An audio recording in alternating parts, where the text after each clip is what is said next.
Maraming nagtatanong kung legit ba ang OBA. So sa video na ito ngayon, pag-uusapan natin kung legit nga ba ang OBA. So, here we go!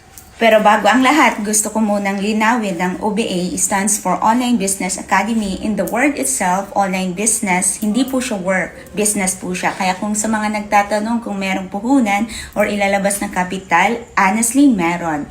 Kasi ang OBA business, wala ka naman pong makikita na negosyo dito sa online or traditional na walang puhunan. So, lahat po may startup capital para makapagsimula ka dito. Kaya, para maging malinaw sa lahat, meron po tayong two steps of business. Una is yung product base. Hindi mo kailangan magbenta-benta ng produkto para kumita ka. Pangalawa is yung tinatawag natin na services base. Ibig sabihin is group of people yan po yan or isang team na nagpro-provide ng marketing plan, nagtuturo sa mga tao na gustong kumita dito sa online gamit yung kanilang social media accounts like Facebook and Reels. So yung tanong, anong klaseng negosyo ang OBA? Product base or service base?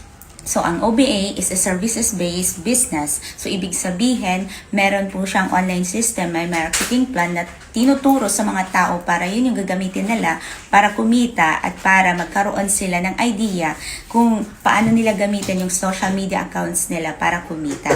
So, ibig sabihin, hindi mo kailangan na magbenta-benta ng kahit anong produkto para kumita ka. Ang gagawin mo lang is mag-i-endorse ka lang ng local international clients through copy and earn system ng OBA na pwede kang kumita ng 20 up to 30,000 a month. Depende pa yan sa oras at effort na ibibigay mo. So, legit po ba ang OBA?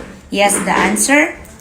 Yes, ayan. So, 11 years na po ang OBA po natin at madami na pong natutulungan. Yan po yung iilan no, na natutulungan dito sa OBA, different walks of life. Napakadami na po nila.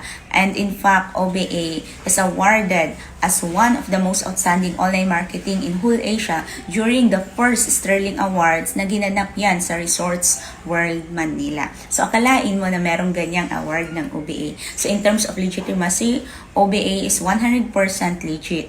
Kaya ngayon, kung gusto mong kumita, gusto mong magkaroon ng extra income dito sa online, pwedeng-pwede ka dito sa OBA. Ang gawin mo lang, mag-like ka dito sa video na ito, mag-comment ka ng how at wag mong kakalimutan na i-follow at i-message mo ako directly para ako mismo yung magturo sa'yo kung paano.